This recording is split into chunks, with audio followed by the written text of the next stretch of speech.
So we're all sitting around going, it sure seems like it's a lot more expensive to live these days. And, 15 years ago, 10 years ago, there were just a couple billionaires on the Forbes 400. Now they're all billionaires. In fact, being a billionaire ain't that big a deal. It seems like, inflation has been huge, and yet the government says, oh, no, it hasn't been so great. And so, don't worry about your Social Security check not being enough to live on anymore. These need to be, this stripping down of the middle class by these conservative economic policies driven by Republicans and driven by libertarians like Milton Friedman and Tom Friedman, and just the whole mind-numbing, mind-boggling activities of those who would like to hand our economic fate over to transnational corporations, to hell with the national governments, forget about the idea of self-governance, and basically who have come to own, lock, stock, and barrel, own the political process. We're seeing this now. John McCain has now fired 5 people from his staff because the level of corruption, because he's got some 54 more lobbyists still working for him. All these lobbyists, the level of corruption has become so obvious that it's embarrassing even somebody who's so hard to embarrass as John McCain. This is the guy who his whole political career has basically gone whichever way the lobbyists pushed him. So, as Kevin Phillips writes, just to summarize this very, very tightly, he's quoting a fellow named Williams in his article, and he says, John Williams, economic statistician, he says, if you were to peel back the changes that were made in the CPI, going back all the way back to the Carter years, you'd see that the CPI, this is a consumer price index, and there was inflation, you would see that the CPI would now be 3.5 to 4% higher, meaning that because of lost CPI increases, Social Security checks would be 70% greater than they currently are. And your income might be 70% greater. You wonder why it was that in my dad's generation, he was able to, working in a tool and die shop for 40 years in Lansing, Michigan, he was able to raise 4 boys, put us through school to whatever extent we could or wanted to go. We had health insurance our entire lives. He did until the day he died. The year before last. My mom still does. She's still getting his pension. How could he do that with one paycheck?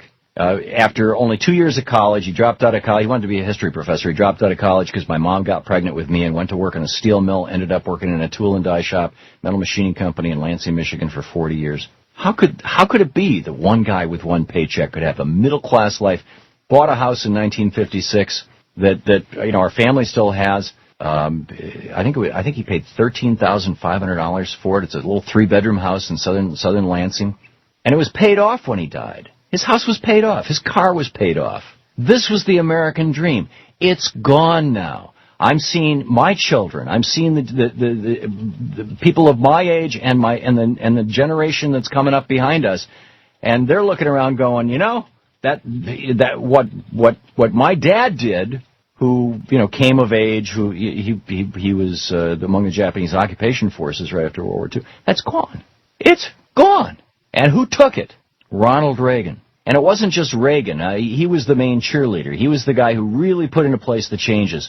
George Herbert Walker Bush proposed a number of these changes. Bill Clinton continued the process. And Alan Greenspan was the major behind-the-screens player. Ravi Batra lays this out in his book, Greenspan's Fraud. And George W. Bush, big time. The stripping of the American middle class. Now, why would they do this? Why would they do that? People say, come on, what are you, some kind of conspiracy nut? Why would these guys do this? 2 simple reasons. The first, and perhaps the most important, is that an economically safe, secure, and healthy middle class is, in the minds of conservatives, a dangerous thing. There have been 2 times in American history, the 1770s through the 1790s, and the 1960s, arguably the 1950s through the 1980s. 2 times in American history where you had a large and strong, economically strong middle class. Throughout the rest of the 19th century, throughout the period in between, there was virtually no middle class outside of the family farm. You had a lot of very poor workers, and you had the robber barons, and that was it.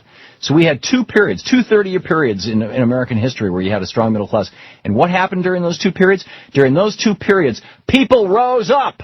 The middle class said, enough of this. We overthrew King George. We overthrew Nixon and LBJ. We said, hell no, we won't go to the war in Vietnam. We said, women wanted rights, gays wanted rights, people of color wanted rights. And from a conservative point of view, this was a nightmare. This was social chaos. So they had to get rid of the middle class. The middle class was dangerous to the conservatives. It was politically dangerous. So instead, if you can have the disempowered working poor, you've got Thomas Frank's scenario, what's the matter with Kansas? Right there it is. Strip the economic power away from them, and they will not fight back. That's reason one. Reason number two, there's a side benefit to stripping all that money away from the middle class, robbing people of the equity of their homes, taking away their pensions, taking away... The benefit is that you get to give that money to the millionaires and billionaires who support the politicians doing this.